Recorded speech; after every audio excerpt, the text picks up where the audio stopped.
Hey guys, teaser Sri Asih akhirnya dirilis setelah bungkam selama 3 tahun. Film Sri Asih seharusnya rilis di tahun 2020, namun karena COVID-19 yang melanda, proses syuting pun akhirnya tertunda. Film ini disutradarai oleh Upi dan sudah lama sekali ditunggu sejak suksesnya Gundala, film pertama bagi Bumi Langit. Delescreen yakin kalian semuanya sudah menyaksikan teasernya kemarin, namun teaser Sri Asih sebenarnya lebih dulu tayang di bioskop, tepatnya di pemutaran perdana dari film Marvel, tentu saja Thor Love and Thunder.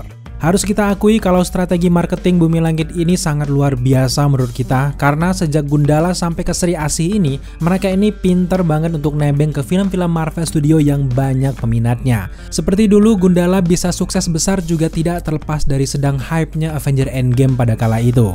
Dikala semua orang antusias dengan film superhero, Bumi Langit dengan Gundalanya masuk dan akhirnya sukses besar, meskipun filmnya butuh perkembangan lebih banyak lagi. Tapi, pemilihan momen itulah yang patut dianjungi jempol. Nah, kali ini mereka menerapkan hal yang sama di mana momen Thor Love and Thunder berhasil membuat penikmat film superhero gagal fokus dan bangga dengan produk lokal kita sendiri. Semoga saja ke depan Sri Asih memberikan kualitas yang makin keren, dan setelah kita menyaksikan teasernya yang hanya berdurasi 1 menitan ini, Sri Asih memang layak untuk kita nantikan. Jujur memang Delescreen mengikuti pergerakan project film ini, apalagi untuk sosok Pevita Pierce, kita tahu betul kalau dia ini tidak main-main dengan peran ini guys. Bahkan ia dengan totalitas membentuk ototnya khusus untuk film Sri Asih ini. So sekarang langsung saja kita bahas teaser dari Sri Asih ini guys, let's go! Sebelum kita membahas lebih jauh, kalian harus kenal dulu dengan Sri Asih. Sri Asih diciptakan pertama kali oleh Eyang R.A. Kosasih, dan yang paling penting kalian ketahui adalah Sri Asih ini sudah menitis 3 generasi, di mana yang pertama ada Nani Wijaya, yang kedua ada Ganis, yang ketiga ada Alana. Untuk karakter Nani Wijaya sendiri, dia ini adalah putri dari keluarga berada, merupakan titisan Dewi Sri dari Kahyangan. Setelah dewasa, Nani bekerja di Biro Penyelidikan Kriminal sebagai pembela kebenaran yang sangat berani. Selanjutnya untuk Rengganis atau kita sebut dengan Ganis, dia ini adalah seorang aktivis sosial dan juga lingkungan hidup. Ia ini memiliki sifat idealisme dan kegigihannya itulah yang membuat dia ini dipandang pantas untuk menjadi penerus Sri Asih setelah titisan sebelumnya tentu saja Nani Wijaya. Di dalam cerita komiknya, Ganis ini membela kebenaran dan menyelamatkan lingkungannya dari kerusakan pabrik yang tidak bertanggung jawab.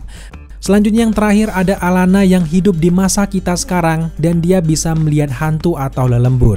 Nah, keistimewaan inilah yang membuat Lana ini bisa bertemu dengan Sri Asih. Karena Sri Asih menawarkan kekuatannya untuk menolong teman-teman sekolahnya yang sedang kesurupan, akhirnya dia mendapatkan kekuatan dari Sri Asih. Nah, setelah kita menyaksikan teaser Sri Asih, jelas versi live action ini akan mengambil latar cerita dari sosok Alana atau yang kita panggil dengan Lana dan berlandaskan dengan kejadian di komik Sri Asih Celestial Goddess. Buat kalian semuanya yang penasaran kenapa mengambil sosok Alana padahal Pevita Pierce sendiri di teaser sudah bukan anak SMA lagi, tapi sudah sangat dewasa. Karena memang kita tahu kalau Lana sendiri lebih banyak menggunakan kekuatan Sri Asih di masa SMA-nya. Untuk menjawab rasa penasaran kalian, jelas nanti di filmnya akan digambarkan bagaimana masa SMA dari si Lana ini guys. Bahkan di teaser kita bisa melihat Lana memulai kisahnya sejak dalam kandungan ibunya, lalu dugaan kita akan terjadi sesuatu yang membuat orang tuanya meninggal yang membuat Lana harus tinggal di panti asuhan, lalu perkembangan Lana dimulai sejak panti asuhan tersebut. Dia kemudian diadopsi oleh seseorang yang berpengaruh, lalu besar dengan kekuatan Sri Asih dan membela kebenaran selama ini. Jadi memang proses remaja Sri Asih pun pasti akan diperlihatkan kepada kita para penonton. Karena menurut kita film ini akan tarik mundur jauh lagi ke belakang sebelum kejadian yang ada di Gundala. Kenapa kita berteori seperti itu? Karena penampilan Sri Asih di film Gundala baik ketika menghentikan anak buah Penghor di jalanan atau di post credit scene Gundala, Sri Asih ini sudah dewasa dan sudah matang dalam memahami kekuatannya. Bahkan di akhir film Gundala, Sri Asih ini sudah di fase mengumpulkan para patriot untuk dibentuk tim jagoan yang pada akhir fase 1 Bumi Langit nanti akan kita lihat kelompok jagoan kita yang akan melawan villain terkuat mereka yang mirip seperti kejadian di Avengers melawan Thanos atau bahkan Justice League melawan Darkseid. Nah, sepanjang yang kita ketahui, di akhir film Gundala, Kiwi Lawuk lah yang akan menghantui jagoan masa kini. Bisa jadi, Kiwi Lawuk ini akan menjadi Thanos ataupun Darkseid di versi jagoan kita. Untuk Sri Asih, di film originnya ini akan punya villainnya sendiri. Kalau kita melihat di teaser, masih belum jelas siapa sosok di balik topeng ini guys.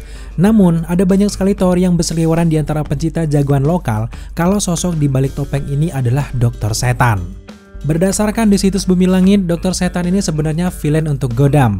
Dia berasal dari planet Gotham, nama aslinya adalah Chuluika. Seorang Chuluika ini suatu ketika menemukan artefak setan yang bisa menyatukan jiwanya kepada iblis dalam wadah liontin batu setan. Karena frustasi Gotham tidak menerima tantangan duelnya, Chuluika ini bunuh diri dan setelah tewas, ia meminta bantuan roh jahat untuk membalaskan dendamnya, kemudian masuk ke kalung berliontin batu. Tentu kalian penasaran kenapa kita cukup yakin kalau villain Sri Asih ini ada kaitannya dengan Dr. Setan.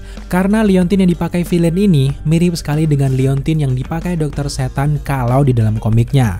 Meski batunya tidak sebesar dalam komiknya, tapi warnanya sangat mirip. Sejauh ini kita sepakat kalau ini ada kaitannya dengan Dr. Setan, tapi kita masih belum yakin kalau ini memang Dr. Setan di balik topeng tersebut. Kalau kita mau menyamakan dengan komik di barat, penampilannya ini mirip seperti Dr. Ito yang ada di Injustice Society of America, atau bahkan dia ini mirip dengan Dr. Fate. Namun kalau kita belajar dari film-film kebanyakan yang sudah dirilis, kalau kita contohkan saja di film lokal ada Gatot Kaca hingga Gundala, biasanya sosok kuat tidak akan terjun cepat ke film pertamanya. Selalu ada titisan ataupun anak buah dari villain yang akan mengancam generasi masa kini. Nah, sama kasusnya dengan villain Sri Asih ini, tampaknya orang di balik ini masih sekedar pengikut dari Dr. Setan yang dipinjamkan kekuatan liontin setan milik Dr. Setan untuk menghantui para keturunan orang-orang baik dari masa ke masa. Kalau kita coba membaca di filmnya nanti, Sri Asih ini masih belajar memahami kekuatannya, tapi secara tidak sengaja, tiba-tiba ia ini terlibat dengan kelompok pengikut Dr. Setan yang ternyata sudah masuk ke lini pemerintahan, mafia, dan banyak lagi. Bahkan teori kita, pengikut Dr. Setan ini jangan-jangan sudah menjamur sejak Sri Asih masih kecil. Dan bisa saja ibu Sri Asih ini terbunuh akibat ulah pengikut Dr. Setan itu yang membuat ia ingin membalaskan dendamnya. So sekarang kita beralih ke momen ketika Sri Asih masih kecil ini. Di momen ini, Sri Asih kecil tiba-tiba terbangun dari tidurnya. Tentu saja adegan ini mengambil kejadian yang ada dalam komiknya, di mana Lana ini adalah anak indigo yang bisa melihat lelembut. Di momen ini, bisa saja panti asuhan tersebut mendapatkan gangguan kesurupan massal. Lana yang dari kecil sudah bisa melihat hantu, tidak bisa tinggal diam dan ingin sekali membantu. Tapi apalah daya, dia ini tidak punya kekuatan untuk membantu teman-temannya. Secara tiba-tiba wujud Sri Asih datang di hadapannya karena memiliki niat yang sangat baik dan Lana juga pantas menjadi titisan Sri Asih selanjutnya di generasi sekarang. Maka Sri Asih berbicara ke Lana, apakah kamu mau membantu teman-temanmu? Aku bisa memberikan kekuatan itu. Tapi tentu saja konsekuensinya kamu akan memiliki kekuatan Sri Asih dan harus membela kebenaran. Akhirnya Lana pun menerima tawaran tersebut, lalu sejak saat itulah Lana menjadi titisan Sri Asih lalu mengusir lelembut yang mengganggu teman-temannya. Sejak kejadian besar yang terjadi di panti asuhan tersebut, tiba-tiba ada seorang yang berkuasa yang tahu kemampuan dari Lana. Nah, orang ini bisa saja adalah sosok wanita tua yang diperankan oleh Christine Hakim. Banyak sekali teman-teman yang berteori kalau Christine Hakim ini akan memerankan Nani Wijaya, titisan pertama dari Sri Asih, karena memang Sri Asih bisa menitis dua manusia sekaligus di generasi yang sama. Namun memang kita masih cukup ragu kalau wanita ini adalah Nani Wijaya, tapi bukan tidak mungkin juga. Karena dari perawakan gagahnya bisa saja dia adalah Nani Wijaya juga. Tapi bagaimana jika bukan? Nah, di sini kita memiliki teori kalau wanita ini pernah bertemu dengan sosok Sri Asih atau bahkan titisan Sri Asih sebelumnya, sehingga dia tahu cerita, silsilah dan sebagainya tentang kejadian-kejadian di masa lampau. Nah, kita curiga wanita inilah yang akan mengadopsi Lana sejak kejadian kesurupan massal dan sejak Lana dititis oleh Sri Asih. Wanita ini tentu merasakan kalau Sri Asih sudah memilih seseorang anak di masa sekarang sebagai penerus Nani Wijaya sebelumnya. Sehingga sejak saat itu Lana hidup sebagai anak angkat dari keluarga yang kaya, diberikan akses lebih banyak untuk kegiatan superhero-nya, hingga Lana menjadi dewasa dan kita lihat di akhir film Gundala, di mana dia adalah wanita kaya raya berpengaruh dan juga kuat tentunya. Karena kejadian film ini terjadi sebelum film Gundala, tentu ada beberapa adegan yang mirip, salah satunya seperti penyanderaan yang dilakukan Pengkor di film Gundala ini. Adegan ini bisa saja berkaitan dengan Pengkor juga guys. Sri Asih ataupun Lana sudah lama sekali memperhatikan kelompok Pengkor. Dan jelas Sri Asih ini terus mengawasi bagaimana kekejian mereka. Sampai puncaknya ketika momen Gundala berusaha untuk mengejar anak buah Pengkor, Sri Asih tiba-tiba turut membantu. Ini adalah rentetan peristiwa Sri Asih yang juga ikut menghentikan menghentikan ancaman Pengkor. Jadi dengan begini, seorang Pengkor ini bisa menghubungkan Gundala dan juga Sri Asih yang saling berhubungan, yang akhirnya akan mengalahkan Kiwi Lawok di puncak film setelah Tira, Godam, Gundala, Virgo, dan juga yang lainnya setelah mereka sudah menyelesaikan film origin mereka masing-masing. Ada beberapa scene-scene yang tidak perlu kita jelaskan panjang lebar, namun kontras kehidupan mewah dan juga sulit tampaknya menjadi fokus dari film Sri Asih. Masih sama seperti kejadian di film Gundala, dampak politik orang-orang berkuasa dominan diceritakan di film Sri Asih ini. Oh iya, ada detail menarik juga di film ini juga kita melihat ada sosok Jeffrey Nicole yang menjadi rekan dari Sri Asih. Di adegan ini kita melihat ini jangan-jangan adalah Jeffrey Nicole dan juga Lana. Mereka tampak hadir di momen pesta orang-orang berkuasa guna meneliti misi para penjahat. Tampaknya di film ini Jeffrey Nicole dan juga Lana akan menjadi pasangan seperti Wonder Woman dan juga Steve ke depannya.